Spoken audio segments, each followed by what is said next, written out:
Is JOJO the best mid in the LCS? Were we wrong about CLG? And is C9 in trouble? We will answer all of those questions on this week's episode. This is episode 89 of the Clown Fiesta podcast with Blue Jay and JNT250. JNT, week one of summer is underway. Lots of games. They're all scrambling together in my head. What did you think of week one?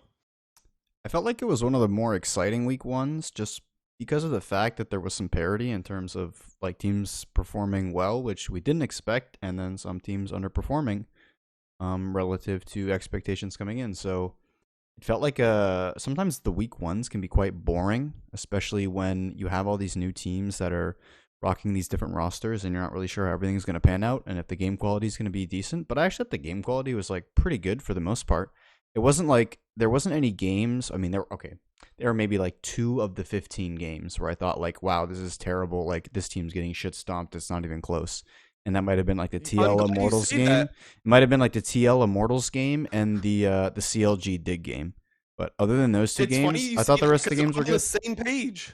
I'm on the exact same page as you. I was going to ask you that, and now normally J&T and I watch the games together. That wasn't the case this week, and so I'm glad you're saying that because I thought the same thing. Normally for the start of a split, you expect a little bit of sloppy gameplay here and there, and there was a little bit. But I completely agree with you. I thought there was a lot of really well played games also. So I'm glad I'm not crazy, and I'm glad I'm not the only one seeing that. I think let's just get right into stuff. Let's start with EG, who is 3-0 at the top. And let's start with the question that we ask in the title. Is JoJo the best mid in the LCS? JNT, I'll let you start. Maybe, I'll say. He definitely had a really good weekend.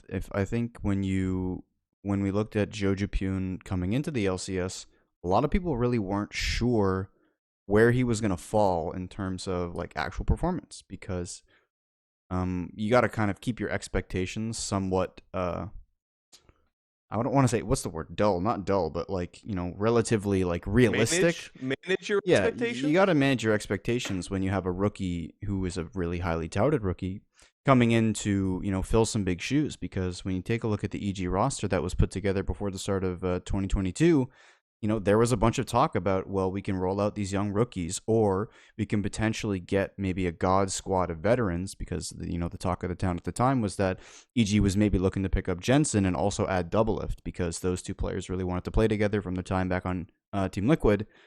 And so coming into it, JoJo really wasn't anything special right out the gate, but he really just started to turn it on towards the end of the season, going into playoffs, dominated playoffs, went to MSI and actually had a pretty good performance relative to I think everybody thought he was just going to get shut on. It's like, okay, man, if JoJo goes to MSI and he gets shut on, like that's cool. It's his first international tournament. It's literally only his first 6 months of playing like professionally at the highest level.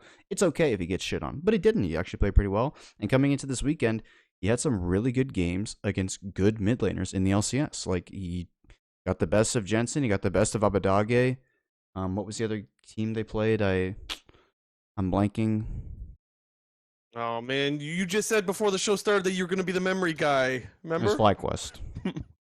Okay. But I mean, FlyQuest not that good, but he had really good games against 2 of the top 4 teams in this league in C9 and 100 Thieves. Yeah. I know you already kind of know where I fall on this. I don't think he's the best mid, but I agree with you. Like, I understand when you're like, kind of, sort of, because I do think he's close. I still got Bjergsen ahead of him. I do too, just for clarity. The thing with JoJo Pune, and I know I mentioned this to you already, so you're going to be hearing this again, but coming into the season, not that great of a mid laner. Let's be honest, he wasn't that good. And what I mentioned to you earlier was that I think he is very much the Fudge of 2022, whereas like he did not have that great of a start.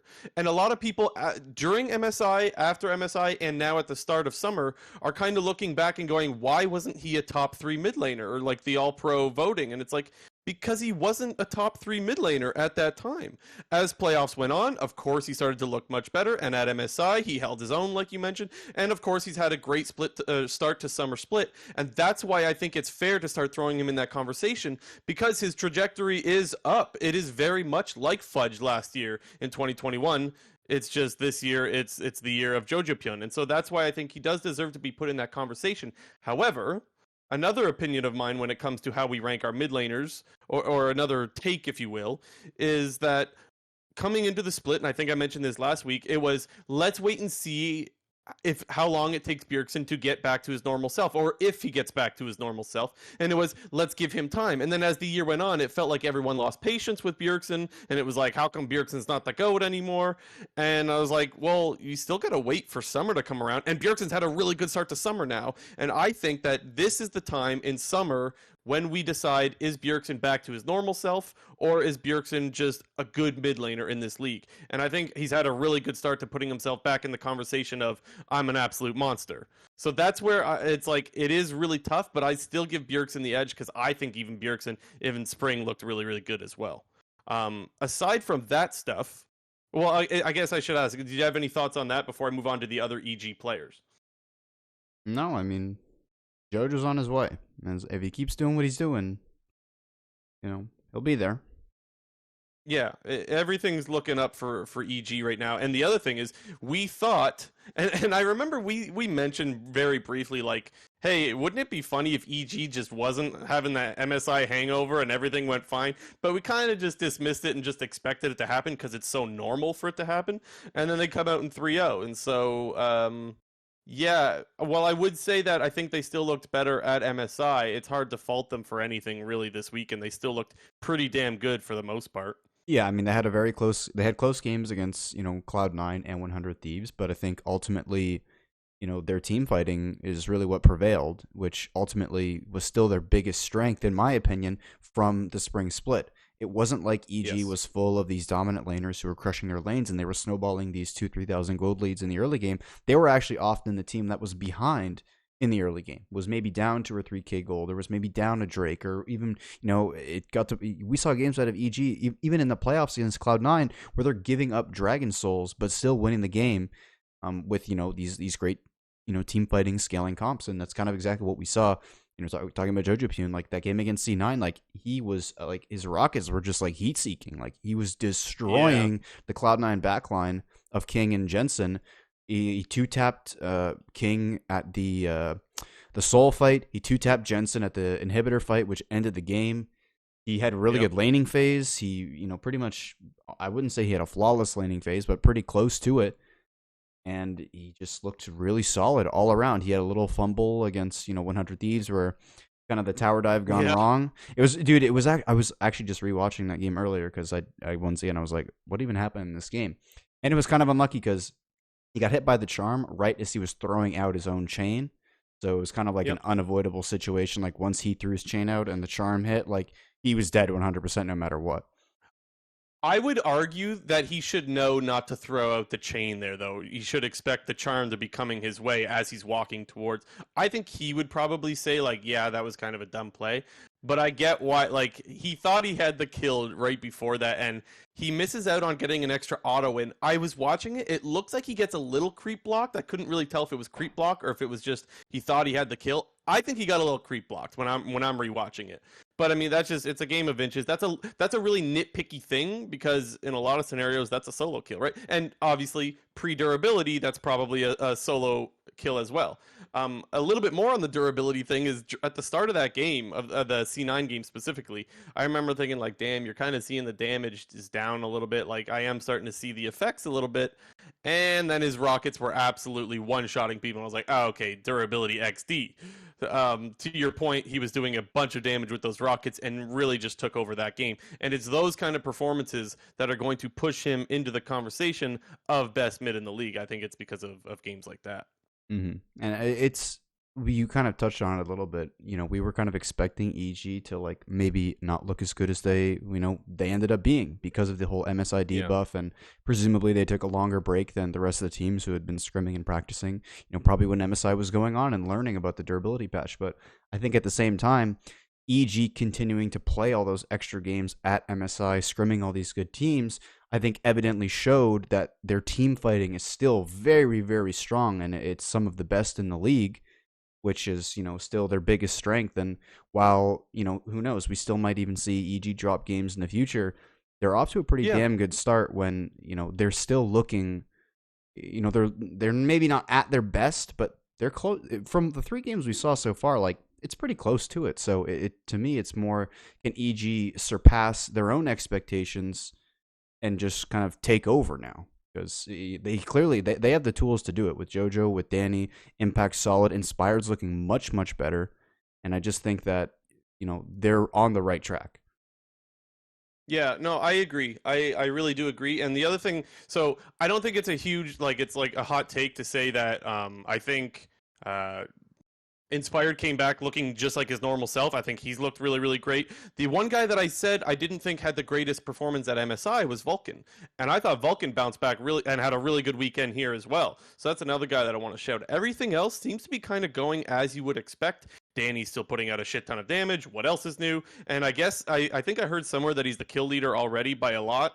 I don't remember where I heard that. Maybe it was on Hotline League. I kind of forget already, but I'm pretty sure Danny's already popping off as far as kills are concerned, which again, not a real big surprise. But to your point, there is still the chance of MSI hangover. You can't be like, oh, one good weekend and everything's fine, because, well, not everything is always fine just because of one weekend, right? Really small sample size, but I mean, this is exactly what you would ask for out of a team that came from MSI. You can't ask for any more than a 3-0, so really, really good start for them. Mm-hmm. Next up, we do CLG, yeah? The big boys, CLG, the 3-0. Dokla. So he won Champions Q. He won Academy. I don't know. It's just a Dokla gap, I guess. Okay, so let's start with the question in the title, as I like to do. Were we wrong about them, J&T? I mean, I think like the seed is being planted in my mind that maybe we were. Yeah. See, I don't think so. I hate to be the pessimistic kind of guy. Well, okay, actually, let's define what wrong about them is, right? Because how did we have them ranked? I think I had them. What we had. Well, I had them 9, but I mean, I like just because they 3-0'd this weekend, I'm not going to automatically put them up into the top 4, top 3. But right, that's what I mean from even like a small sample size, they look better than a Dignitas. They look better than a Golden Guardians. They look better than a TSM, and those were 3 teams that I ranked them ahead of. So I mean, like it's not it's not simple math here. It's a little more complex than that, but it wouldn't be a shock if, somebody was doing their power rankings and they put CLG like 6 or 7 or, that's not surprising at all. Yeah, and that's far more reasonable because I guess that's what I wanted to do that's what I meant by let's define where we're wrong because is this team amazing now? I think there's very few people that are all aboard this team's going to be great. This team is going to Worlds kind of train. I don't think that's too common. But yeah, we were wrong in the sense of I think I had them 9th or 10th. No, I definitely didn't have them 10th because I think we both had CLG and Immortals 9th and 10th, I believe. Okay. All right. So then in that case, like, yeah, I could maybe admit that we're wrong for 9th because, well, they went 3-0, and it's kind of hard to feel like they're going to finish anywhere 9th with getting the 3 wins. Mind you, our power rankings weren't for the end of the split, and they were for just how we thought teams were at the start of the split. But at the start of the split, they went 3-0 as well. And yes, I know their competition wasn't the greatest. I still have my doubts with CLG, but I am willing to admit that they are not the 9th best team right now based off what we just saw this weekend. Yeah, and like I'm trying to remember what their records were from 2021. And I was like trying to think, like, did they win? Did they already tie the same amount of wins they had in like one of the splits in 2021? Because like, if people remember, their 2021 was were they 3 awful. 15? I think they might have. I'm not sure. I think they might have been last at 3-15, and they've already tied their win total from a split in the first week. And I'll kind of reiterate what you said. They didn't play the best teams, but I don't think that should completely. That shouldn't be something that just completely takes over the whole argument of if CLG is a good team or not. Because even if you're a middle of the pack team or you're a bottom tier team trying to push up to a middle of the pack team, you need to win those games against the other bottom teams in the league. Those are the most important games for these bottom teams. You saw, I'll reference last, but with TSM and Immortals. The reason why, Immortals ended up being last place was because they were 0-2 against TSM, and TSM ended up being ahead of them in the standings based off of tiebreakers. So it's just, it's pennies at the bottom there, but like you need to like get whatever wins you can, especially early on in the season. I agree. And I guess maybe we could talk a little bit more specifically about the players. So in the game against Dignitas, it was in the game against Dignitas. There's that scrap in the river where, let's be honest, Dignitas, pardon me? First game after that fight. Yeah. Yeah, Dignitas makes a couple of misplays in the river, and that pretty much kind of gives the game to CLG. But however, I think that my ninth place ranking CLG would have still found a way to lose that game. Palafox starts off 3-0, and despite the fact that I thought if it was like last split or maybe last year, Palafox would still kind of throw that lead being 3-0. I thought he still made some nice plays that didn't matter if you were 3-0 or not. That's a nice play. Specifically, the one play that comes to mind is the Azir play. He flanks as Dignitas is trying to retreat, and he gets the 3-man Azir block or whatever, Azir Shurima shuffle. And I was like, it doesn't matter if he's 3-0 there or 0-0. Like, that's a nice play. He cuts off Dignitas retreat, and they end up cleaning up the kills. So, like, that's an area where it's like, okay, Palafox was not as bad as he was last split. That's a good example. I thought Contracts was very proactive. He was making a lot of nice ganks. He did have a couple of ints, and that was pretty reminiscent of last split, but he did have some nice plays as well, and he was making a lot more happen without running it down every time he tries to. And so that's two areas, two players where I'm like, definitely looking better than what I would have thought coming into the split. Yeah, I mean, I think for me, the big surprise that I found with CLG was sort of their identity that they took specifically this weekend. I don't know if that's going to be something that they do going forward, but their bot lane picks I thought were super interesting. They whipped up the Seraphine Karma in the first game against Dignitas, and from what I recall of, I haven't been watching any Champions Queue, but when Champions Queue reopened, which was after the durability patch, there were so many of the players playing on Champions Queue talking about how OP Seraphine Karma has been in both like solo queue and in Champions Queue itself. Like, it seems to be a very, strong bot lane pairing. Kind of just due to enchanters being a lot better than your traditional tank engage supports after the durability update, because we won't get too far deep into it, but kind of healing and shielding has been a little bit buffed due to the durability update, just kind of the way that everything played out with the nerf to grievous wounds and things like that. So to see them whip out Seraphine Karma, Seraphine Senna, and then Sivir Sona, I thought was super interesting, because it was pretty much the only team that was doing this the entire weekend, and for them to get 3 victories on it, I think is really important, because I want to throw it back to last split when we were sort of crediting FlyQuest and Golden Guardians, who were the two teams that were primarily using the Smite Janna top strategy. And while a lot of people at that time might classify that as sort of a cheese strategy to pick up wins that you might not necessarily get, because you might be the worst team, but you're kind of winning because it's a very unpracticed and unplayed strategy, I still think in those situations, you have to credit the team who's willing to go out, take the risk, and pick those, I wouldn't say off-meta champions, but sort of an off-meta play style relative to what we've been seeing. And I just think that's just a credit to CLG and, kind of what they've done at the beginning of the season to use the strategy and pick up some good wins. Yeah. Yeah, no, I agree. I really liked Poom on the Seraphine. Last split, I thought Luger was the better one of the two of them in the bot lane, and I thought this weekend specifically, I thought Poom actually looked better than Luger, which, I mean, it's kind of nitpicky, I guess, to be like, oh, Luger, you weren't as good as Poom. That's not my angle here. I just thought Poom stepped up and was the one that was carrying the bot lane this weekend, as opposed to normally it was the other way around, in my opinion. Should we move on, or you got more on CLG? Yeah, I don't know. I thought Palafox was still, he was, fine. I think, the mainly for me, the standouts for me on CLG were Dokla in the bot lane. And I said it all of last year. I thought their bot lane was their obvious biggest strength and should be their building blocks going forward. And, I remember saying this in the previous episode. I wasn't sure how much the change of Jenkins versus Dokla was really going to increase the ceiling. But just purely in the laning phase, it's pretty clear that Dokla is just straight up a better player than Jenkins. It's hard to make a definitive statement within 3 games, but I can't even recall watching Jenkins win a lane in all of Spring Split. It felt like Jenkins never really did much of anything. That's been our criticism of him since the start of spring, was like Jenkins just hanging out top lane, not much happening.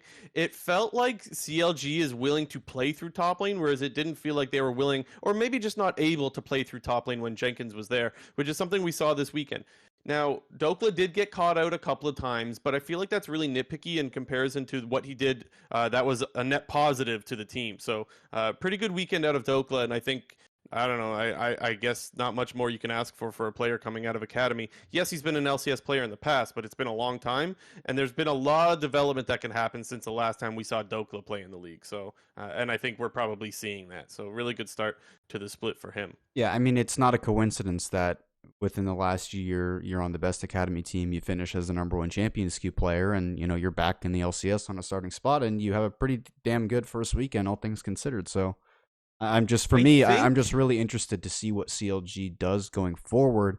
If this is some yeah. sort of play style that they're going to continue to roll with, or once we get further along into this new meta that we're seeing with the durability changes, how kind of CLG evolves.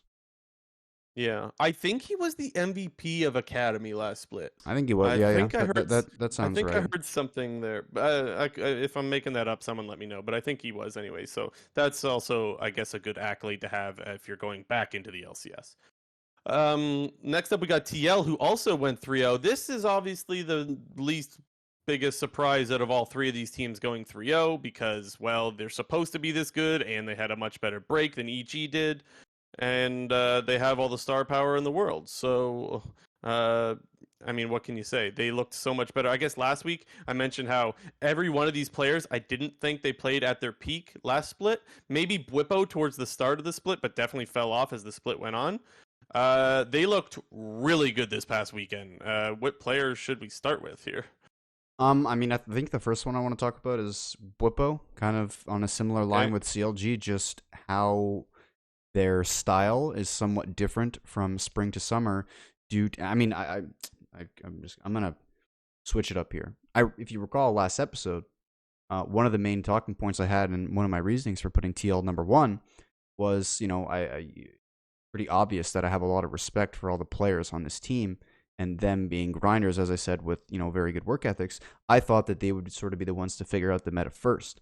And so right away for their first weekend for Bwipo to play Olaf, Mordekaiser, and Swain, three champions that have now been very popularized in solo queue and numbers wise after this durability patch, and him to sort of play them with such proficiency right out of the gate, I think just really kind of confirms my thought process of what I thought last week about coming into the split, because TL kind of talked about in a lot of their post-game interviews how they wanted to be this super versatile team, and they were kind of trying to do too many things in spring, which is one of the reasons why I think they say that they ultimately failed.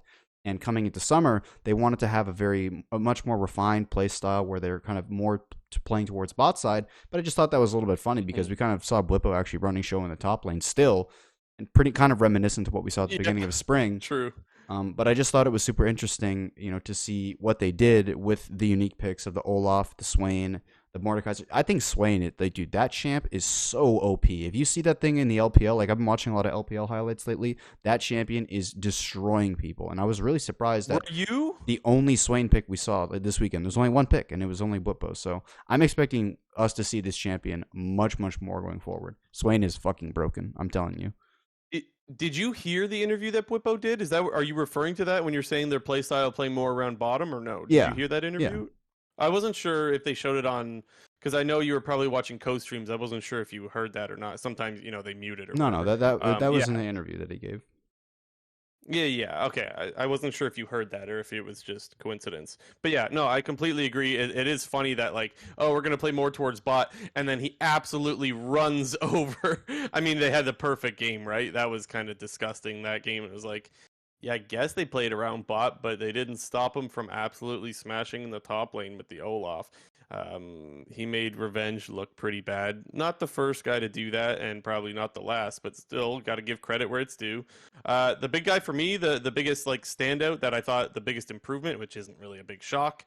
Well, actually, I was gonna say Core JJ, but maybe Bjergsen. I don't know. They both had really, really good weekends. I'll start with Core JJ, I guess. The two-man Nami bubble in lane, just basically winning them the lane. He had that Bard game where he has I think it was a 2 or 3-man Bard ulti that they cleaned up those kills. His Alistar was pulverizing everyone. I was like, okay, man, someone's unleashed Core JJ. And then I heard somewhere that he did 2 boot camps or something like that. So I'm like, oh, Doesn't surprise me. Okay, Core JJ's done fucking around, and it shows. My God, did he have a good weekend? Bjergsen, man, we got the Bjergsen versus Jensen. I was like, this game's gonna be great, and it was That's great, by the way, but unfortunately, I do think Jensen has lesser tools available to combat what is Bjergsen and 4 other All-Stars. Yeah. But nonetheless, Bjergsen still outplayed him and outshined, which was like, well, that's kind of what history was for Jensen. No offense to Jensen. And I'm as much as I'm sure Jensen really wanted that win against Team Liquid, wasn't gonna happen, man. Nope, Yeah, not happening. not this time around, unfortunately. Bjergsen was a beast on the LeBlanc. Yeah, his LeBlanc game. If we want to talk about like a flawless game, that was pretty much a flawless game from his early roam bot lane where he followed Jensen's roam, where he cleaned up 2 kills right at the beginning, where he's like one-shotting King on repeat every single time he exits stealth in a team fight. He's just so like quick on the reaction to double W or flash W directly on top of him to one tap him, even with the Yuumi on top of him. I mean, we'll get into Cloud9 a little bit later, but the bot lane performances were not there for them to win that game. Yeah, and then Santorin was solid. We've seen him play Trundle a million times. He's very good at Trundle. He didn't do the level 3 gank mid. That was interesting. I mean, you can't do it every game. He but does yeah, it, that but is he didn't his do it signature. this game. That is his signature. Yeah, they're looking really good. Not much more for me to add. This is kind of what you should expect to see out of a roster this beast, I guess. Yeah, Sama looked good. Somewhat similar to CLG. I mean, they didn't play the greatest of opponents. They played Immortals. They perfect gamed them. They played Dignitas, who aren't really looking too great. And then they're playing Cloud9 with some substitutes. But, despite that, I think, it was still quite a competitive early game, which was interesting to see. Mm-hmm. TL wasn't exactly dominating all of their lanes. So I think, from an individual standpoint, I think, they're not going to blow away the competition. And I still think it's very important for them, as Bwipo was kind of alluding to in those interviews, for them to sort of stabilize themselves as a team and really get rolling, get on the same page. Because when we talk about a team like EG, their team fighting is really damn good. And I feel like that matchup just gets even better with both of these teams going 3-0. I don't know when they play them next, but...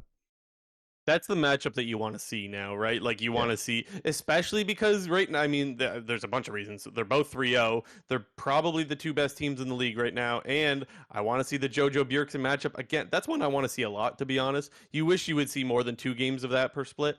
But maybe you do in playoffs, right? Maybe we get, because we know TL definitely didn't look too good in the playoffs that just happened. So maybe we get another match between these guys in a best of 5 later in the summer. One can only dream. But for now, we'll have to wait for that game. Do you know when it is, Jinter?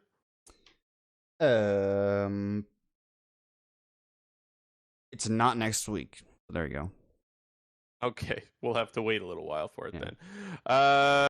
We good to move on to 100 Thieves? Yep, 100 Thieves. Weirdly enough, the only 2-1 team in the league this weekend. Feels kind of weird because normally, I mean,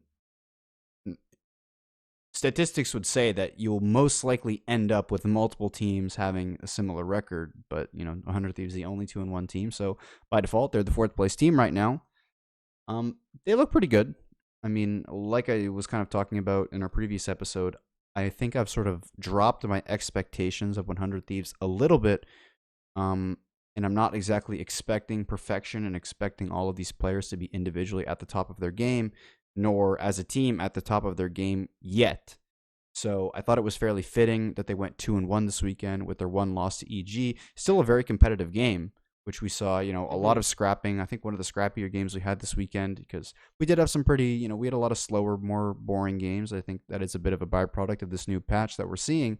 But I thought overall 100 Thieves was solid, and like I said, I wasn't expecting, straight bangers and like perfect gaming people, but it was a good performance. I only have a few things to say on them. The first one, this was highlighted on broadcast, and it was something that stood out to me a lot as well. Was that Abadage did not look very good in lane, and I was like, what the hell is going on here? Like, he's falling behind really hard in lane, and what I noticed was as the weekend went on, you started to have jungle come mid more up, so closer, but also he roam mid a lot more often, which was fine because like it was working for them. My only concern is that's something that you want to be able to do, not that you have to do. Exactly. Like, you can't. You don't want your mid laner to need you to come over all the time, although it's a really nice weapon to have if you can make it work the way they did. So I'm going to be kind of paying attention to that as the split goes on, because it felt like something that needed to happen because he was struggling so much in lane.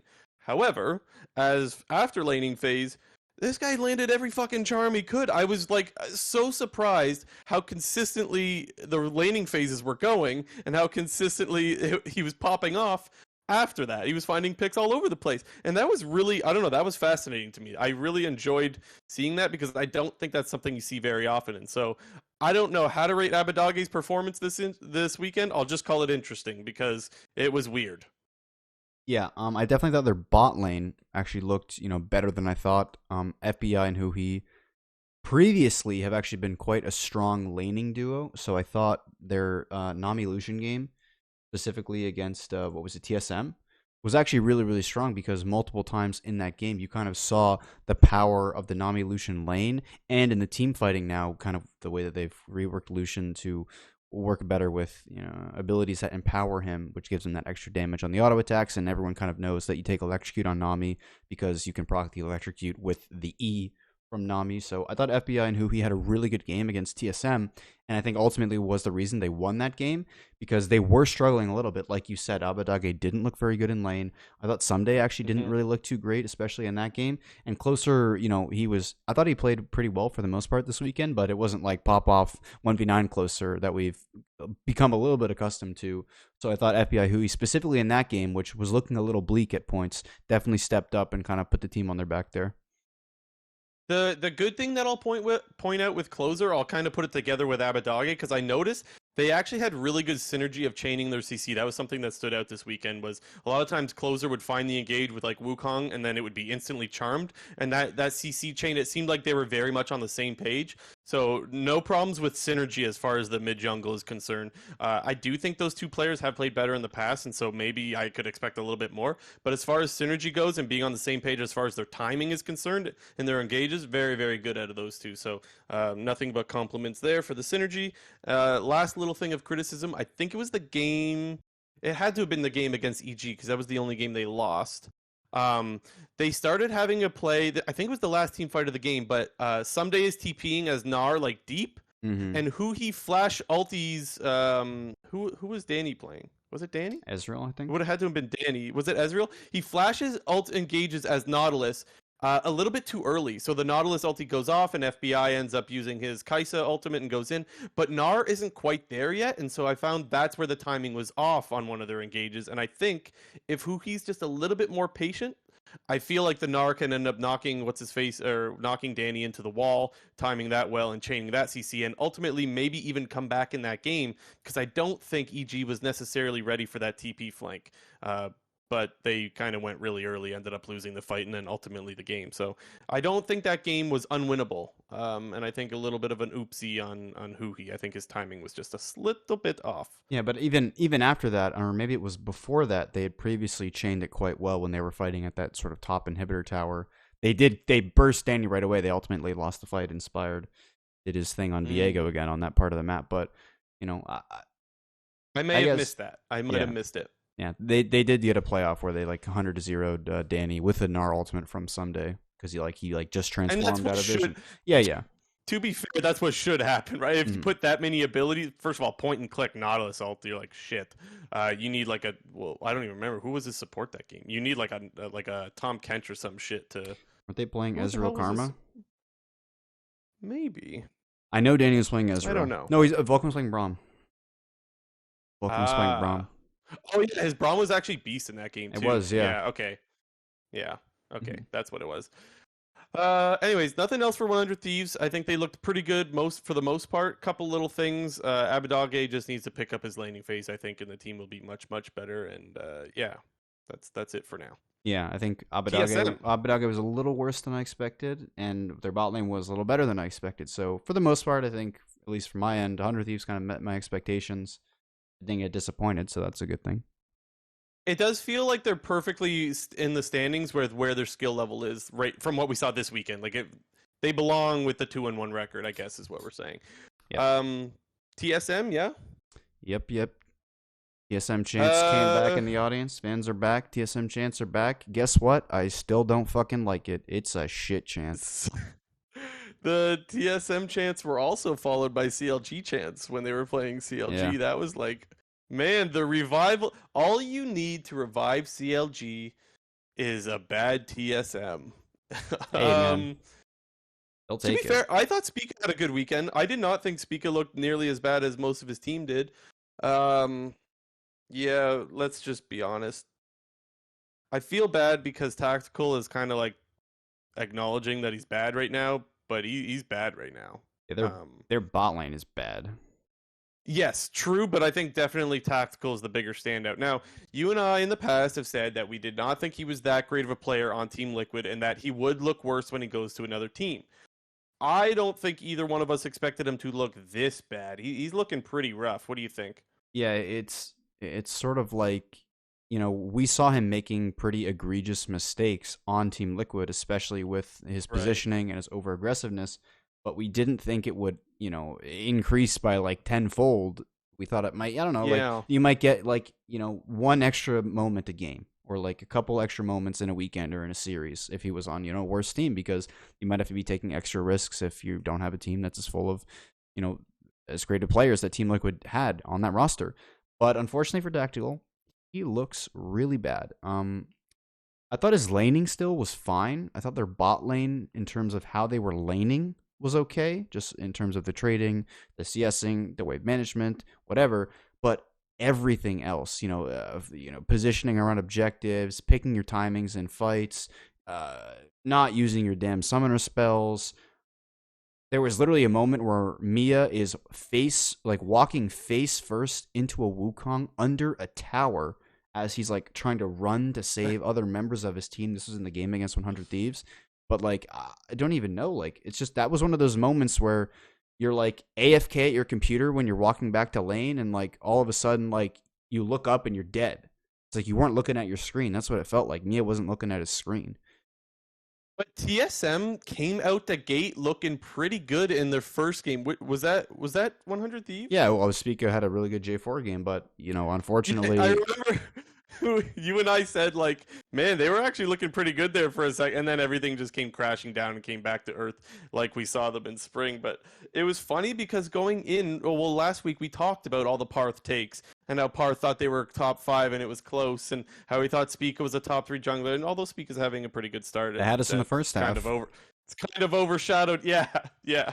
It was funny because it was like, oh, maybe Parth was right, and then no. Well, I mean, it's only one weekend to be fair, but it's not a good start for Parth's takes. Let's just put it that way. Yeah. I guess I'll throw another bone to Maple. I thought he was decent. Obviously Yeah, me too. Spica was the standout for TSM, and obviously he's kind of outperforming A the good team a little standout bit. because Yeah. there was bad standouts too. Oh yeah, yeah. And I mean Maple was decent. Um, Yeah.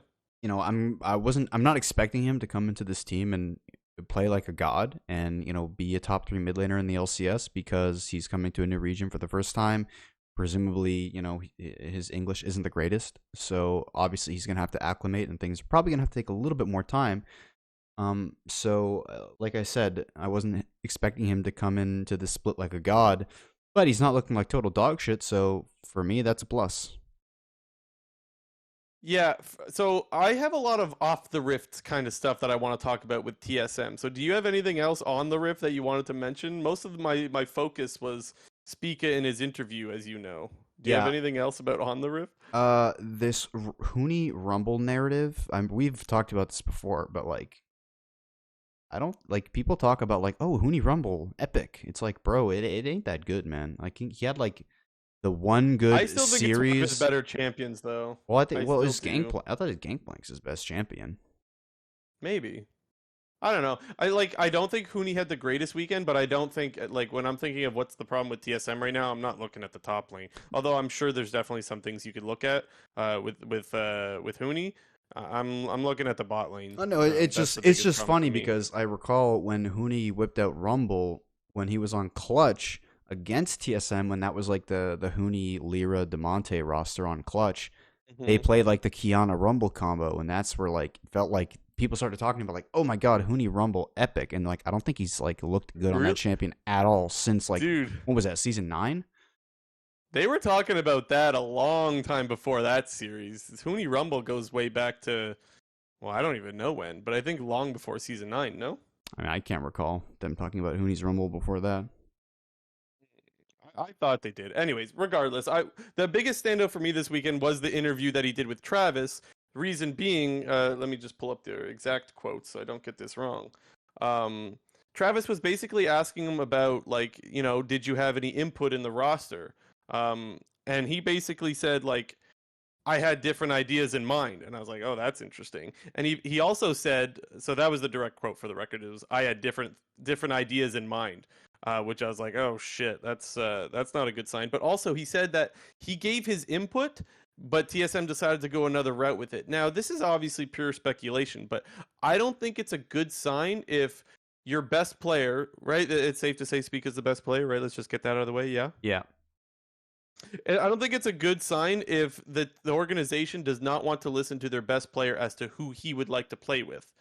Now there could be a lot of reasons for that, right? Maybe they can't afford someone, or maybe the player Speaker wanted, couldn't sign. Like there's a little bit more to the story, I'm sure, but it's still not usually a good sign. And to me, it kind of makes me wonder if Spica doesn't really want to hang around TSM too long. I'm going to go back to last split where he made the tweet like, I wish my only job was to jungle, kind of voicing his frustrations with the organization, in my opinion.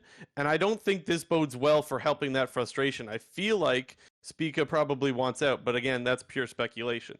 The other thing that he was asked was there a philosophy that was explained to you in reference to the roster? Like, we're going with this player because of X, Y, and Z. And he said, honestly, no. I just came into the office and, oh, we signed Maple and Mia, which also doesn't sound like he's too thrilled about that either. Again, it's pure speculation, but I feel like Spica is, I guess, just not happy. And why would you be when you're on a team that finished tied for last split? You come into this split, you say, hey, I would like to play with these players. They don't get those players, and then you have a terrible start to the season. It just doesn't look good to me. Yeah, I mean, I can understand that, but I think for people who've watched this show for a decent amount of time at this point, they kind of know my stance on Spica, and that I don't think that he's as good as everyone makes him out to be. And that's not to say that he's bad, but other than his MVP split, in which I didn't even think that he should have been the MVP. I thought it should have been closer. Other than that one split, I don't think he's really ever been consensus in the top 3 in his position for the majority of a year. So it's kind of, if I was Spica, I'd be in a little bit of an awkward situation, because if you look at the top teams and, Cloud9, well, presumably Cloud9, even though they're 0-3, Cloud9, 100 Thieves, Evil Geniuses, and Team Liquid, they all have really strong, versatile carry junglers who will probably be cornerstones for their roster moving forward.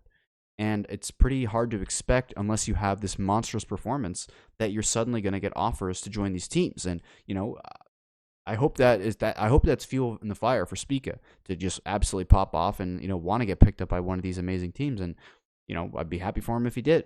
But if you're not going to be on TSM, then guess what? You're unfortunately going to be on one of these shitter teams, which will probably have less money than TSM, and probably, you won't be able to get the same caliber of players on those teams that you would on TSM. So it feels like a bit of a catch-22 with Spica, because, yeah, maybe, he's not enjoying it as much. The organization doesn't listen to his input, even though he feels it should be. You might get, a worse situation elsewhere in terms of performance and kind of what kind of an impact you want to make in terms of your legacy, or if he has certain goals he wants to achieve. If making worlds and going to worlds and quarters, semis, like finals, winning worlds, that's gonna your chances are gonna drop dramatically if you leave TSM, should you not be able to get it on another team, another top team. That's fair, and that is totally fair. I do agree with you that while I do think he is a little bit overrated, that doesn't mean he's a bad jungler. I agree with that notion. The other thing that I'll say as well is that even though there's a lot of other teams that are probably happy with their jungler, there's still a lot of other teams that have import junglers, and being a non-import is really valuable as well. For sure. And so that's something else that he has going for himself. So even if a team, like, I don't know, maybe I realize this is out there, but maybe like Dignitas that has River's great. But maybe if you have the option to get some other really good import in another role, which I don't think Dignitas would ever do, but just for example's sake, maybe you would take Spica so that you could get that other import. That's just an example. Dignitas never fucking spends money, or at least it doesn't seem like they do. So maybe not the greatest example, but an example nonetheless. And so We'll have to see how that pans out. The other thing that I thought was really funny about that interview was that he was really mad at Mark Z for putting him 7 and really upset with Raz for putting them 9th, power ranking TSM 7 and 9. So J&T, I guess I want to ask you, who do you think's getting fired, Mark Z or Spica? Because the meme is, if they finish 6th, or if TSM finishes 6th or better, Mark Z should be fired. And if they don't, then maybe Spica should be fired, is what he kind of said. Well, yeah, that's what he said in a joke, of course. So, who's getting fired, J&T? Well, what I've seen so far wouldn't suggest that TSM is going to be a top 6 team, so... Yeah, I guess I'll have to, getting fired. I guess I'll have to go with the former on that one. Yeah, that was a really, really funny interview. But yeah, I guess I think Spica would be getting fired in that scenario as well. But we'll see who quote unquote loses their job. Anything else on TSM? TSM. Okay, let's go Immortals then. Speaking of a bunch of old TSM players, if you will, that's how we'll segue that. Not so hot, but not really a surprise. Yeah, I mean, they got perfect game by Team Liquid. I don't even know if there's a single thing to even point out from that game. They literally got destroyed top to bot. I'll give some copium. Okay. Here's the biggest copium, whatever. If there's a team to get perfect gamed by, it would have to be TL. That would make you feel the best about it. That's fair enough. And that's the copium take right there. That's the only thing good to say about that game. They got so hard smashed. It wasn't close anywhere. How did they end up picking up their win? Was it FlyQuest? Yeah. Oh god. How did that happen? Refresh my memory here. They just... What the fuck happened in that game? I don't know. They just like got... it was just like the miracle fight where they just... Ignar. Ignar, this was the Leona game where he did his flank, and I was like, wow, this is just vintage Ignar. Oh, yeah. We said we expect this guy to come in and flank, and like 5 minutes into the game, Leona engage over the blue buff wall and ends up winning that fight at Herald, and that's how they snowball that game. So I remember thinking, like, if Immortals is going to win games, it's going to have to be like this all the time, because Ignar is the guy that I have the most confidence in out of that lineup. My confidence levels in Lost, everyone knows, are not high. In Revenge, not very high. Kenvi, I barely know anything about the guy. And in Power of Evil, my confidence levels have fallen after seeing last split. The only guy that I can have confidence in is Ignar to carry the games, and that's kind of what happened in that game. So, I mean, kudos for getting Ignar on your team, but I don't think you can rely on a guy to do that very often. It's hard for one guy to just full carry your team, especially as support. But I think he did that one, so props to him for that. He locked down the Azir, was pretty beast. Yeah, I guess the other thing too is I still don't think FlyQuest is that great of a team. I had them power ranked 8th, so yeah, you beat what I think is the 8th best team in the league. That's not that crazy to me. Yeah, I mean, it's... I hate to continue to always shit on Immortals, but like in my hearts, they're still 0-3. Similar to like, you know, when TSM picked up that one win against Golden Guardians early in the previous split where they had that mega throw. They were playing no, that was the game they beat Immortals when Tactical had like that really pop-off Jinx performance where they should not have won the game because Immortals were like a 10k gold lead. So in my heart, TSM was still winless. In my heart, Immortals is still winless. They shouldn't have won that game. I'm sorry, Immortals. No, they still won. Come on. They won that game. Their player win. Carried them. There's nothing wrong with one player carrying. I guess if you were to say there's something wrong, it's that it's hard to make that happen again and again and again. But that one win was not like a huge throw out of fly. They got the lead because Ignar was the best player on the Rift that game. So you got to give props there. Okay. I don't really have anything else to say with Immortals. I guess we saw Revenge get smashed by Bwipo, but that's not really a surprise. I think we're going to see that happen again to Revenge. No offense to Revenge. The thing is, I bet you people think that we are big Revenge haters. Do you think that, JT? I feel like you and I both want to see him do well. Probably, but the problem is, when you watch his gameplay, you want to like claw your eyes out. Yeah, like I am I safe to say, I can speak for myself, but am I safe to say for both of us that we want to see this guy do well? I mean, at this point, I Or don't you want. past that? At You're this done with point, I that? don't want to see him. So Okay, so maybe not for the both of us, because I would have said, or maybe maybe last split Well, or maybe last I was year, hopeful you for and I him, were more on the yeah. but Yeah. I'm over it now. It's like, get out of Yeah, here. okay. I see you're past that. Okay, I Hey, gotcha. I dude, gotcha. go pull a Dokla or something. Like, chill in academy, go win Champions Q, and I'll see you back here. You prove yourself. So, Yeah. And I honestly wouldn't be like, I have no problem if they did that because let's be honest, Revenge is still relatively new to this league, right? He was just a solo queue player for quite some time. How long did he play in Academy? Was it 1 year? one He or played for two. like FlyQuest Academy for not very long. To me, he's still a really, really young player and still has a lot to learn. So I could see him doing a Dokla thing where like his first showing in the LCS isn't that great. He's got to go back to Academy and find some ways to improve there, and then maybe he gets another shot eventually down the road. That's totally plausible. We don't have that much North American talent, and he is a North American player. So I guess by that thought process, he'll always have a chance to prove himself since he doesn't take up an import slot. Maybe. But we're probably getting way ahead of ourselves. We good to go on FlyQuest? Last thing I'll say is I just was getting sad watching Kenvy play Nocturne. It was just making me really sad. He went like lethal tempo with Stride Breaker, which is already bad, and then he went Stride Breaker, Anathemas with the Frozen Heart instead of building Randuins. Why are you building Frozen Heart on Nocturne? You build Randuins on Nocturne if you're building an armor item. God help me. It's funny because like I expected myself to be like glued my eyes to Kenvy this weekend, but I didn't really like nothing stood out to me. I didn't really pay attention very much. Maybe it's because I'm watching Immortals games and I don't have much expectation out of them. But I honestly like if you asked me how Kenvy played this weekend, couldn't fucking tell you. He So feels like the like I know it's only 3 games, but he feels like Iconic 2.0. I don't know, that's bro. not a Like, good compliment. hey man, I will I continue to hope defend. you pick Nocturne again. You take Conqueror. You build the Randuins if you're gonna build an armor item. Maybe you'll fix it. Because actually, I thought he did all right that game. Mind you, not Huni was absolutely running it on Vlad, giving over like kill after kill in the early game. And like Revenge and Kennedy actually got a lead in the top lane where Revenge was like 2-0, knocking down the first tower, but then they started griefing, so whatever.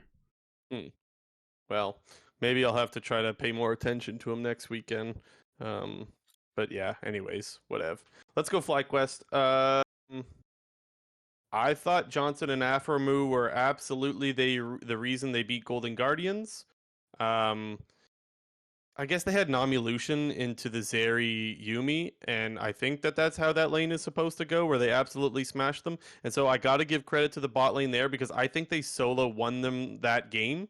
I will say that Takui had a pretty good Azir game in that one. Like he was doing a lot of really good zoning with the soldiers, so I give credit there as well. But to me, that game was mostly won through the bot lane. Yeah, I Other specifically remember watching the co-stream for that game, and Doublelift was really talking about this bot lane matchup and how I don't recall exactly what happened in the draft, but Golden Guardians kind of counterpicked themselves, picking the Yumi into the Lucian Nami, which Doublelift right off the bat said like that's dog shit. Don't do that. You're now playing Zeri. You're playing Zeri Yumi that has no lane pressure, no early damage, no nothing pretty much in the early game, and he pretty much predicted exactly how the game went, where bot has 0 priority, and the other team can just take as many free dragons as you want, and you saw them take soul at 21 minutes, and the game was just over from there. So it was just kind of weird to see. I mean, good for Johnson and Afromoon for just destroying the winning matchup, but it just felt like a weird game right off the bat when Doublelift like right away recognized, wow, they're gonna get shit on bot lane. Guess what they did, and the game played out exactly like you said it would. So just more when it came to that game, talking about their game versus Golden Guardians, it just felt like Golden Guardians was like doing some weird shit. And you and I say fairly often that like we don't like to be the guys to be like, oh, draft gap, go next. But when you see how hard that bot lane smashed them, which by the way, and we'll get to Golden Guardians in a sec, but I think Stixay and Ole are a good bot lane. So when I look at that, I was kind of like, oh shit, like that is really kind of draft gap if we're being completely honest. I guess you could also maybe blame a Blaze Olive for just dying again randomly, but again, that's more Golden Guardian stuff. He turned into a griefer. What's going on? I had so much faith in him. I know. I don't really have much more to say. I guess it was interesting. We didn't know that Philip was going to be playing. Yeah, that was just out of nowhere. It was just like the day before LCS, we're announcing we're roster. Oh, who's this Philip guy? I'd never heard of him before. I didn't even know who this was. No, I definitely heard of him because I watch all the FlyQuest content. They always include their academy guys, so I knew who he was. I couldn't tell you how good or not he was. You know I don't watch amateur, but I knew who he was, and I'm still happy for a guy to get a shot, you know. Um, but I thought he played okay. Was it the game? Did they play Immortals? Who, Yeah. FlyQuest? Yeah. Yeah.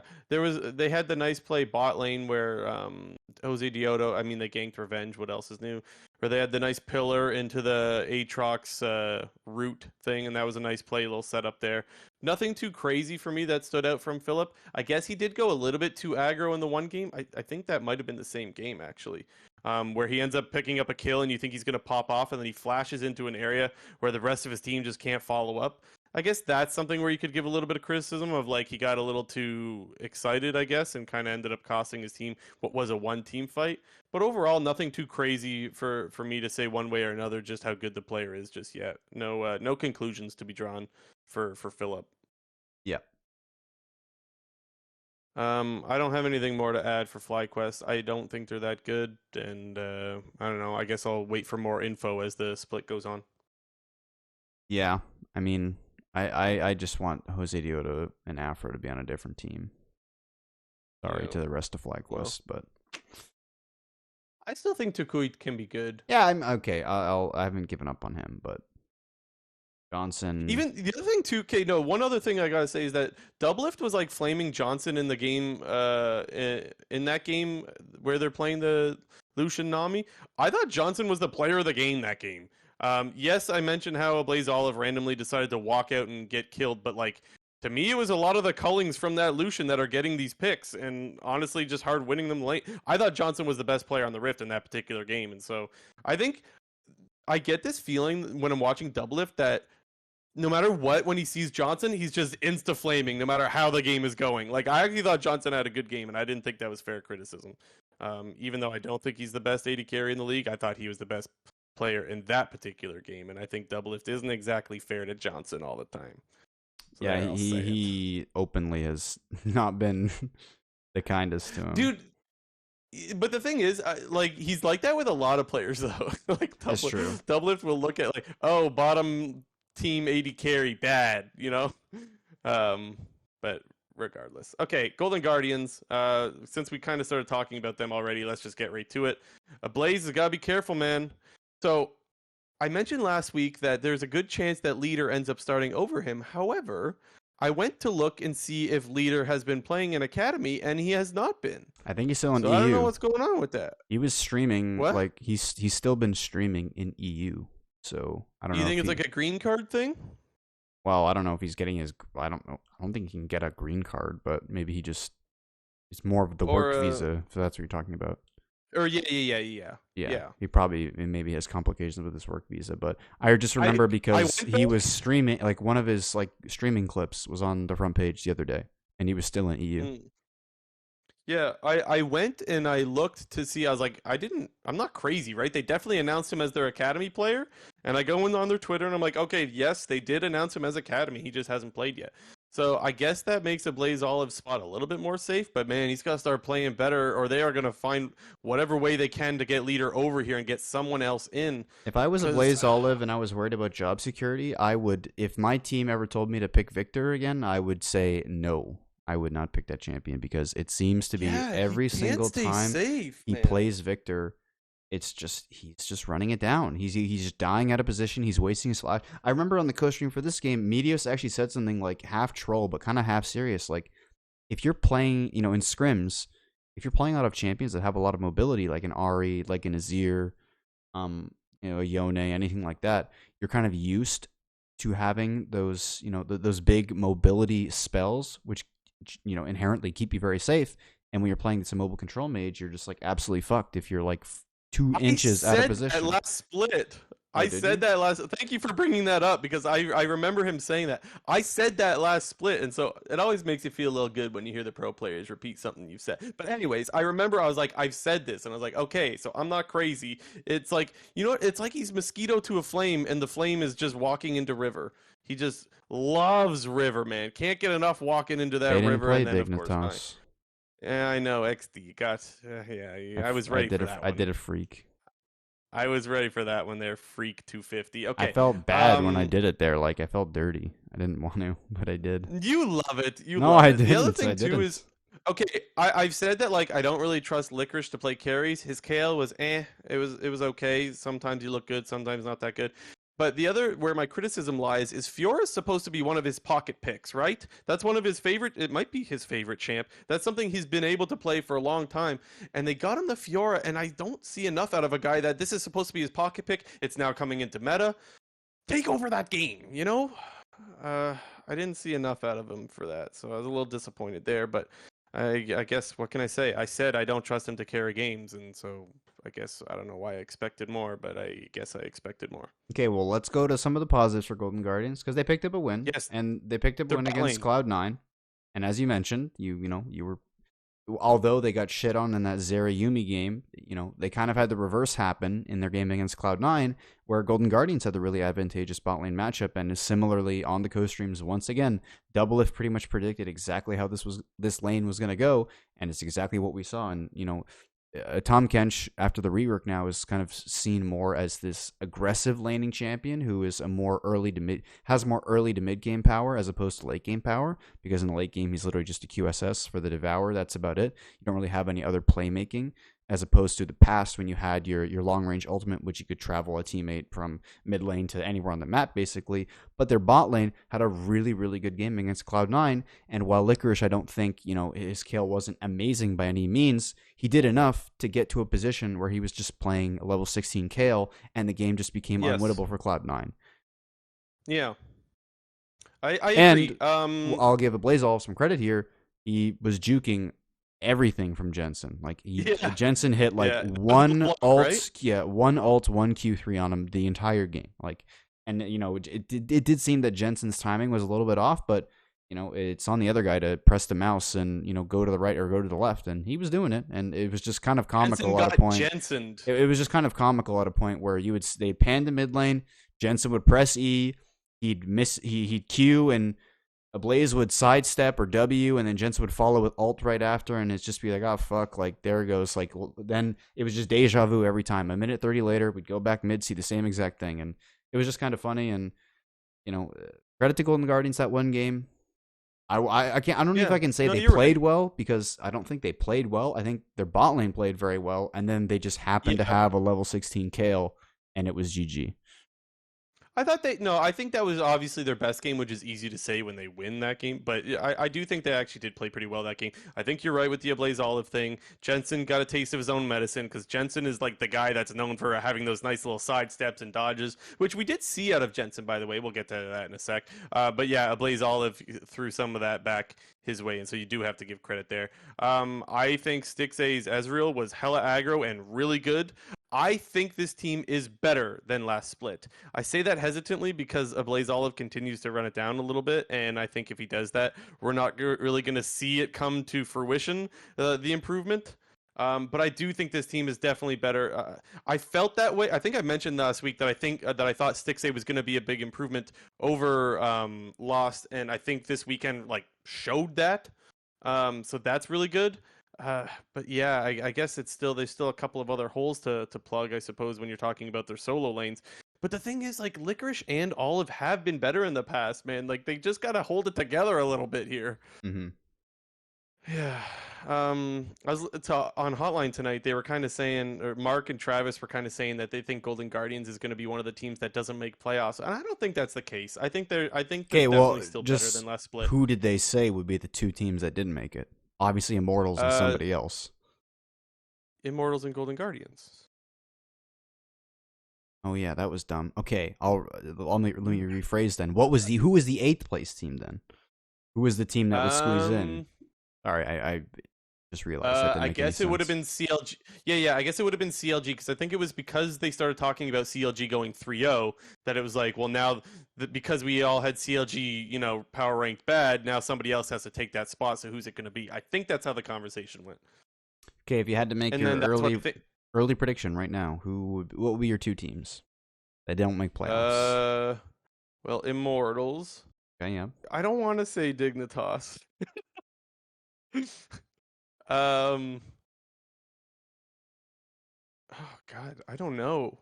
Like, I still think it should be CLGs. Yeah, That's stupid to say. I would, But they're 3-0. Like, 3 yeah, wins is so much, you it know? is, it Like, is. But I would probably say it's between CLG and FlyQuest for me. I guess I have a smidgen of faith in TSM that they're not gonna finish ninth again. So there you go. You can have some points there. But I think it'll be I think there'll be a battle for eighth place at the bottom yeah, with the the likes of dogfight down there. Immortals, CLG, FlyQuest, maybe a Dignitas, maybe a TSM. So I'm expecting there be like a clump at the top for first between like TL, EG 100, maybe Cloud9 if they get a win streak going, because unfortunately it started 0-3. But then these other bottom tier teams fighting for lower bracket positioning. Yeah, I guess I'll say Dig just because I thought that, well, we'll get to Dig, I guess, but I hyped up Biofrost, and I still go down with the Biofrost was the god of that team last split. I will continue to say that, but he did not have that good of a weekend, and so when your best player or one of your best players, I still think he was their best player, doesn't look good, I gotta say maybe that's the difference maker. So maybe them, and they also started 0-3. Like if I'm saying it's not CLG because they started 3-0, I guess you could say that it's Dignitas because they started 0-3. But anyways, we'll get to them in a sec. Huge shout out to Gooey Kid with the sub in the live chat. Thank you, Gooey Kid. And J&T, what should we move on to next? I guess Cloud9, right? Yep, Cloud9. Unfortunately, a 0-3 weekend. But I think Here's that another one though where we didn't know who the fuck was going to be playing. Like I thought Sven was going to be playing, and apparently he was in the studio. But because I guess he had just gotten there, they were like, "No, we're going to play King and Destiny." Which we kind of laughed at because well, we thought there's no way in hell Destiny plays. well, here's But the I don't know. thing. I felt like it wasn't all doom and gloom when we found out that Berserker and Sven weren't going to be starting in week 1, and that we would see King and Destiny for potentially a couple of weeks. But we got a very, very quick reminder why these players aren't in the LCS. Because, oh my goodness, their laning phase was atrocious. Their positioning was atrocious. The magnetism that they were giving off was just like, I don't know, it was like the fucking North Pole or something. Like, they're getting hit by everything. They literally got hit by almost every single skill shot. It was just impossible. It was honestly painful to watch. Especially as a Cloud9 fan. Like, it was really fucked. Mm. Okay, so look, they were definitely. I hate to point the finger at the bot lane because to me that's like the easy way out, right? But how can you ignore it, right? Yeah, How like, can you ignore not wondering like whether if Berserker and Sven are playing, if those games look different, especially the Senna Tom Kench game. That's where I struggle with the most. That's where it's like shit. I have to look at them. Is it fair the situation they're put in? No, but were they kind of bad? Yeah. Especially Destiny kept engaging and then not using the thick skin on Tom Kench. That's a problem. You can't do that. You're gonna die.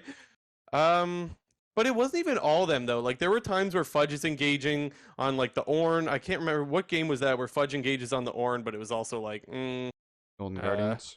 no one's their bot lane isn't there yet. Oh, was it that game? Yeah, yeah. It was a fight at Herald where he engages. The bot lane's just not even close, and I'm like, okay, that's not good. Blabber had a couple of engages that you're like, Blabber? I mean, that we're kind of used to, I suppose. But I guess what I'm saying is, even though I want to look at the bot lane, and that's the easiest place to point the finger, there were other areas where you could obviously look for improvement for Cloud9. Yeah, I mean, it's not like Fudge, Jensen, and Blabber had a perfect performance, and the sole reason they were losing these games was because of their bot lane, but their bot lane was significantly underperforming in comparison to the rest of the roster. And one thing that I thought was, I guess I would say it was interesting, but not surprising, since Cloud9 themselves know that Sven and Berserk are going to be coming back into the lineup soon, and I guess we can make a quick assumption here that presumably Sven and Berserk are going to be playing next week because Berserker is now in NA, and we know Sven is in NA as of yesterday. So presumably they'll be practicing this week with the main team, and well, like I said, we'll be playing in week 2. So obviously the big hopium there for Cloud9.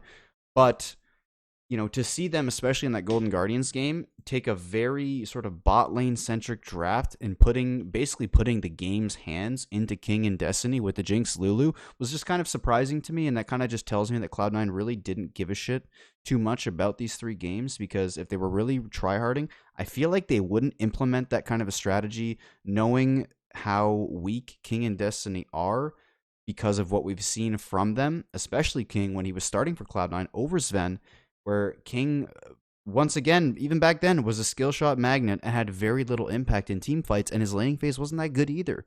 So for them to just, whack him on the Jinx Lulu was a little bit surprising, but kind of gave me the thought process that, like, well, we're not going to change up our drafting and our playstyle because we have 2 different players in, because, I mean, if we have Sven and Berserker on these 2 champions, like, they're obviously going to be able to pilot them at a much higher level than these 2. Yeah, just quick shout out to whoever I saw sub. I don't know why it didn't pop up in the chat because there was another name. I'm sorry we missed that sub. But JT, I wanted to ask you, so we kind of mentioned it. It's another thing that we have in the title. Is C9 in trouble? And so I want to ask you, are you looking at C9 as being in trouble with what you saw this past weekend? Is it like, it's okay, eventually Berserker and Sven will play? Because, like, we don't know when Berserker's coming back, right? We know Sven's around, and we know he got his green card. Berserker's, he tweeted out Berserker's in NA. He got to NA yesterday. Oh, so he can play? Well, presumably, because he's in NA. Oh, so I didn't know this. Okay, so Blue Jays out of the loop, guys. I'm sorry. I guess I missed this weekend. He flew in and got into NA yesterday night. So that's what I was saying earlier. Like, presumably they're going to be practicing with the team now. Yeah. Also, if people remember, like, did lose. If you said it, I lost your audio for a little while. By the way, I don't know. Yeah, well, so maybe you said it, and I just didn't hear. But one thing one thing that flew right over my head was when Sven earlier in the week tweeted out a picture of Twisted Fate with, like, he just tweeted out a picture of Twisted, but I didn't get it. Like, I was like, why did he tweet out a picture of? I was like, why is this card green? Like, honestly, like, I was literally looking at it. I was like, why is there a green card on Twisted Fate? That doesn't make any sense. Like, are they changing the champion? It's like, oh my god, I'm a fucking idiot. Someone else did that too, though. No, but that's not the first. The only reason why I knew. So don't feel bad, J&T. I'm gonna help I was like, the joke like went right over my head. Like, I just didn't get it for like a day. I didn't get it the first time I saw it either, but we've seen someone else tweet it before, and maybe it was Core JJ or someone when they got hit. Maybe. It's not the first time I've seen it, so I knew what it was. But to help you not feel as stupid, the first time I saw it, which I don't remember who it was, I didn't get it either. So don't feel so bad. Don't feel so bad. But yeah, that's big news though, right? Yeah. Like, whenever you've got obviously one of the better players in the league, he's been around for a long time. Now he's got his green card. And I remember, I don't know if I did ask you this last week or if I was thinking about asking you, but I was gonna ask you, like, do you think Sven is officially an NA player this year, not knowing that he got his green card? But, like, because he was known as an EU player for so long, right? But when you think about it, he's been here since what, season 8? Yeah, I think I said this so 8, last. 9, 10, I think 11, I said this 12. last this is year. His 5th year now. I think I said this last year that, like, I think Sven is NA at this point. Like, yeah, which is weird. Like, he's not like Jensen NA, but like he's pretty NA at this point, which is like weird to think. Like, it feels like it went so fast that I kind of missed the. It's been so long since there was the best in the West memes, but here we are. Yeah. I won't go too far down the rabbit hole if, like, I'm concerned about Cloud9, because I think when you look at that EG game, like, it was actually a really competitive and very close game, because I think there were a couple instances that game where if one little thing goes differently, the game kind of gets flipped on its head. One was the Drake steal that Evil Geniuses got. I think it was the 3rd Drake they got, where they kind of, like, Inspired just kind of walked up and smited it and stole it. And that would have put Cloud9 on 3 dragons, up 3-2, and that will obviously shift the game dynamic much, much more, especially when you have, like, the super Fiora split push in the side lane, because then you can really balance, you can leverage your position there in terms of, you want to fight for the Dragon Soul or just kind of, mess around while you have this Fiora splitting in the side lane, smashing down towers.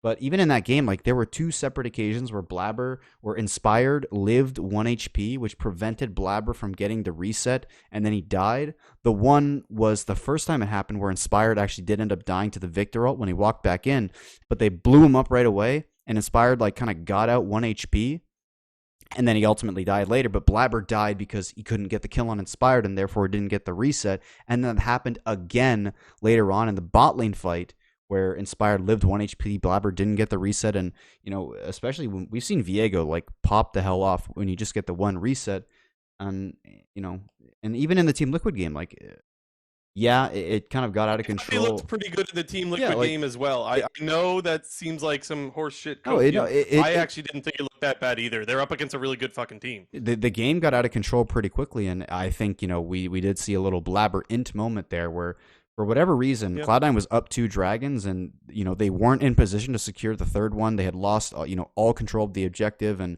Cloud9 just starts sprinting it into Team Liquid, flashing on, I think it was Santorin, the tanky Wukong who can go invisible and knock up your entire team. They decide to just like 5-man dive on him. Like obviously that's not going to work, and the game kind of just gets flipped on its head from there.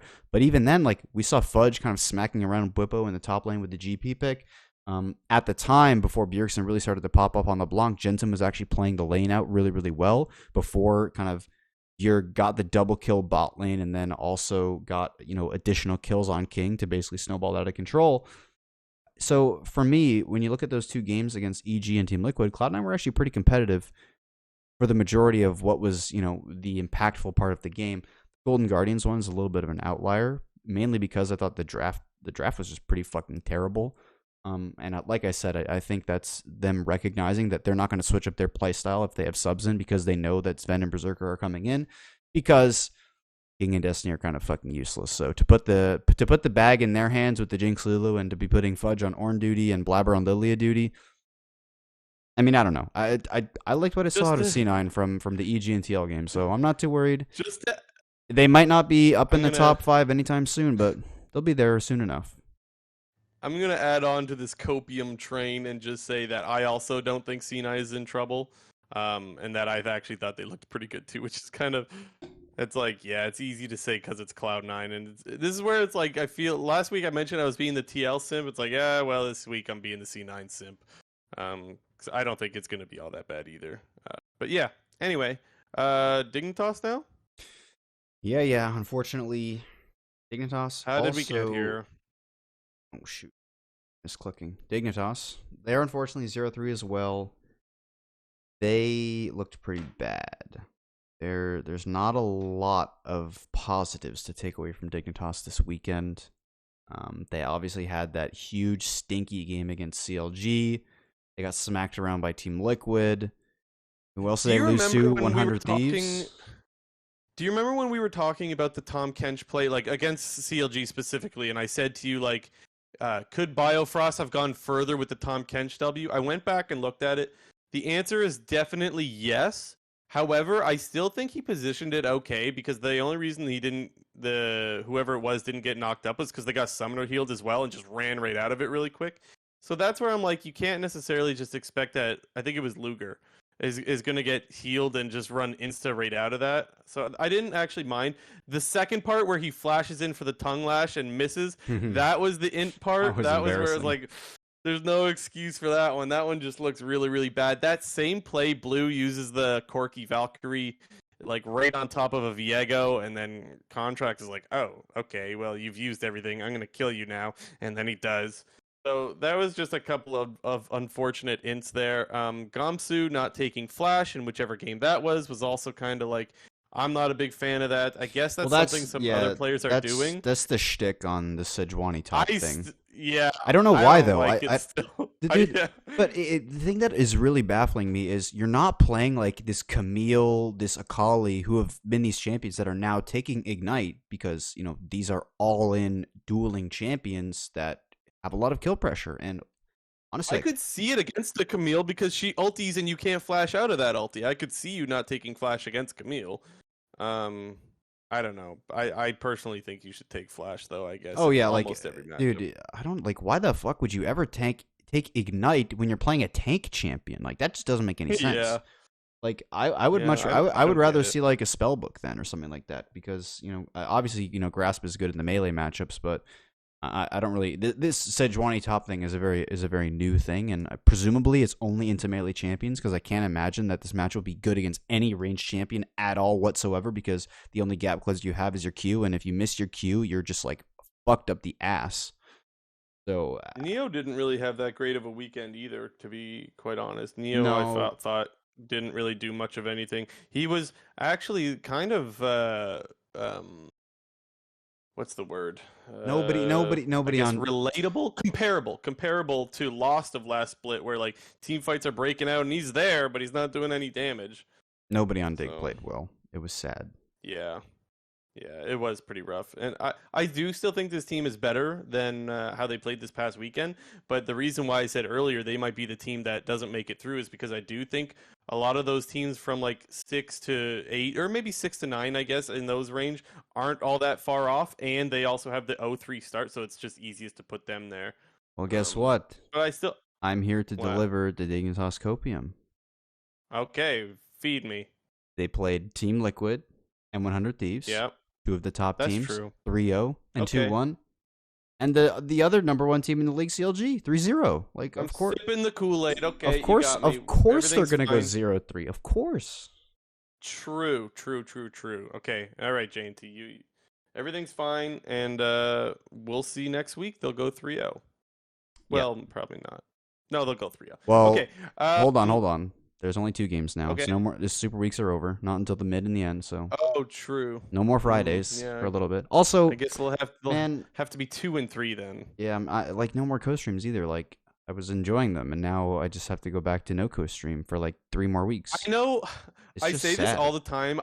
I love the co-streams, but I love the regular broadcast too. When I came back this weekend, so I was away this weekend for those that don't know, I couldn't watch the games live, but when I came back and rewatched them all today, I just watched the regular broadcast. It didn't really bother me that But, so I went to go watch Meteos VODs. For some reason they weren't up, and it's like I could have just gone to Sneaky or Double Ifs, but I just didn't. I was like, whatever. I'll just watch the regular broadcast because I don't really care that much. I like watching both. yeah, I guess. Especially when it's Flowers, when it's Flowers and Azale, you know I'm a big fan of them and Oh, that yeah. duo. So Freak and Azale are my jam. They're my number one now. yeah, I like Freak as well. I mean, what can I say? I like a lot of the North American broadcast people, so no complaints there. And yes, Gooey Kid in the live chat asking, are we talking about all the teams? We just finished talking about the last team. Yeah, you're late. I You're guess- late, brother, man. On that note, is there anything else that you have on Dig, or should I do a quick little plug? Quick little pluggaroo? Yeah, no, Dig's unfortunately kind of sad. Yeah. Okay. Just for those that are new to the channel or new to this episode, if you're wondering what the hell we do this episode every week, and we come out with Monday night. It's usually on right after Hotline League. So around 12:30-ish, midnight, just past midnight on the East Coast, and 9 to 9:30-ish PST on the West Coast. And they all get uploaded on YouTube. So go over to YouTube, find us, the Clown Fiesta Podcast, and sub there. If you're listening on Spotify, well, we're available there too. Spotify, Apple Podcasts, YouTube, the whole thing. So hit the sub buttons, hit the like buttons. All that stuff helps us out. And you can expect episodes every week. Okay, now JT, this is the part of the episode I didn't want to get to. Why don't you just throw up the stuff that you got to throw up on screen, and we'll explain why I didn't want to get to this part. Well, I got to admit something here.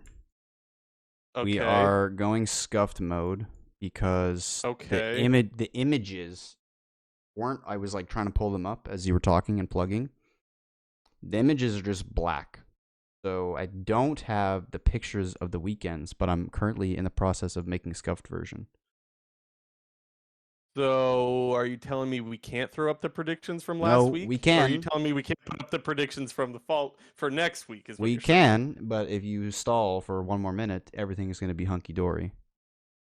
1 more minute of stalling. Okay, well, Gooey Kid is doing another little plug for us in the live chat, saying if you guys have a Twitch Prime, go use it on these guys. So yeah, I said that we're on all these platforms.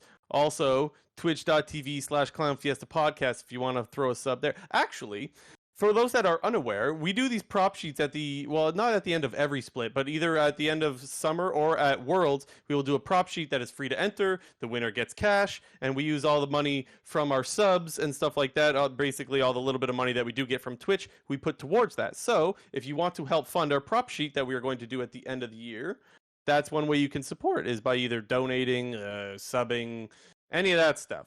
So if you want to help us there, that is greatly appreciated. So that's a quick little plug. Perfect. Do I need to fill more time, Jane? No. As you can see right now on the Beautiful. screen, prediction records not looking so good for Blue Jay. He's 7-8, Yeah. whereas I'm 10-5. Mm. Um, And you know what though? one thing that I I've even thought. noticed, one thing I've noticed from all the predictions is usually the person who ends up behind in week one just usually never catches back up.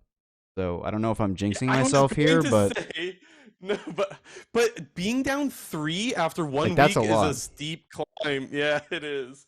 Yeah. It is. It's hard to make up because there's not that many upsets, and usually if you go for an upset, you just fall further behind. So I think If this might be Immortals one would of have them beat splits. This could get out of hand, JNT. It's only one week in, and I'm gonna have to try to go for some upsets to catch up, and I might really fall behind. if Immortals would have beaten TSM, you'd have been fucked because it would have been like a plus. It would have been like a 2-score swing because I had Immortals, you had TSM. I don't think I'm ready to go for a lot of upsets yet. I guess I need to see what the games look like. I'll need to have a little bit more information, but as the split goes on, probably week like 3 or 4, maybe 5 or 6. I don't know. I'll really have to start going for some upsets. But well, I guess we'll see. What these are the games for? What is this Saturday? This is Are you pulling up Saturday. the Sunday ones as well? After we get through the Saturday ones, yes. This is Okay, okay, small doke. scuff All right, mode because the pictures got all fucked up. First match no Saturday, problem. 4:30 p.m. Again, once again. Why the hell did the game start on the half hour now? It's confusing. I don't don't like know. it. Dignitas versus Cloud9. There will be only one winless team after this game. Ooh. Who will it be? Unfortunately, it will be Dignitas. Cloud9's going to win. Yeah, so I guess we don't know who necessarily is starting for C9. We think that Sven and Berserker are back, is what you were saying? Do we know? Well, We yeah, don't know, do we? I'm assuming because they're both in NA now and they can actually practice. One other thing that I will mention, this is still related to what we're talking about, but I was watching one of Cloud9's YouTube videos and they were talking about the Korean boot camp and that Sven actually Mhm. was never able to go to their Korean boot camp. So Oh, I don't think Sven's even been practicing with the team at all since like this part of the offseason when they went to this boot camp. So they'll be pretty green coming into the season once they finally get this roster going. But I mean, we see the individuals on this team, so hopefully it'll increase. Okay, let's get through this here. So Dignitas versus Cloud9. I'm going Cloud9. Yes, Golden Guardians versus 100 Thieves. 100 Thieves. 100 Thieves still. Although I will say that I want to take Golden Guardians. I think this is closer than what we saw. Like this last weekend would mislead us as to how, it would make you think that this game's not close. I think it's going to be closer than people expect, but still 100 Thieves. Then TSM versus Team Liquid. I don't think there's anyone betting against Team Liquid, especially when it's TSM. So are we both taking TL there? Well, the script says that TSM's supposed to win, but I still have zero You faith say in that them. all the time. You say that all the time. The I, script about TSM. JNT is he's fearful of TSM taking games off top teams. man, That's my theory. yeah, it happens, bro. It does. But Team, Okay, Team EG Liquid. and Immortals. EG. Okay, yeah, we both got Team Liquid. Yeah, EG for EG versus IMT, and then FlyQuest versus CLG. Are you going to back your boys here? Because I'm going CLG. I mean, I don't think either one of these teams are good. I guess I said I need to start taking upsets. Why not start now? FlyQuest. Okay, I'm gonna, as we said, this is the scuffed version. There we go. These are the Sunday matches. First one on Sunday, Golden Guardians versus TSM. I will be picking TSM in this one. Golden Guardians. Okay, that's good. This is how I get back in this. Golden Guardians is going to smash TSM. JNT helping me get back in the standings. Let's go. TL versus FlyQuest. Team Liquid. TL, yeah. C9 versus 100 Thieves. I'm gonna roll with 100 Thieves, but I'm gonna get ahead of this Me right too. now and say that I will probably change this based on what we see on Saturday. I think I'm going to stick no matter what, because even if Sven and Berserker are playing, like you mentioned, there's still a lot of there's not a lot of synergy here when you're going up with the team with probably the most synergy. They haven't changed their lineup since ever. More specifically, it's been like, what, a year and a half? This is like their 4th split together or something like that? Start of the 4th, I think, yeah. Yeah, so I'm going 100 Thieves regardless. That's cool. Then CLG versus EG. I'm going Evil Geniuses. Yes, I will go EG, even though I'm pretty sure CLG was 2-0 against EG last split. At the very least, they were 1-1, because I recall that was a Zeri game that Luger ran show on. But I'll stick with EG. Okay. Last up, I don't remember whatsoever. Banger, absolute banger, Immortals versus Dignitas. Dignitas, baby. You're going Immortals, aren't you? No, Oh, Dignitas, of course. okay. Well, okay. Both got Dignitas there. Okay, there's that for the predictions. All right. Quick news time. Yes, yes, yes. We have a couple things of quick news. Funnily enough, we're revisiting some quick news from last week. Trisha, the former FlyQuest CEO who left the organization, is now on Cloud9. She's the new chief marketing officer on Cloud9.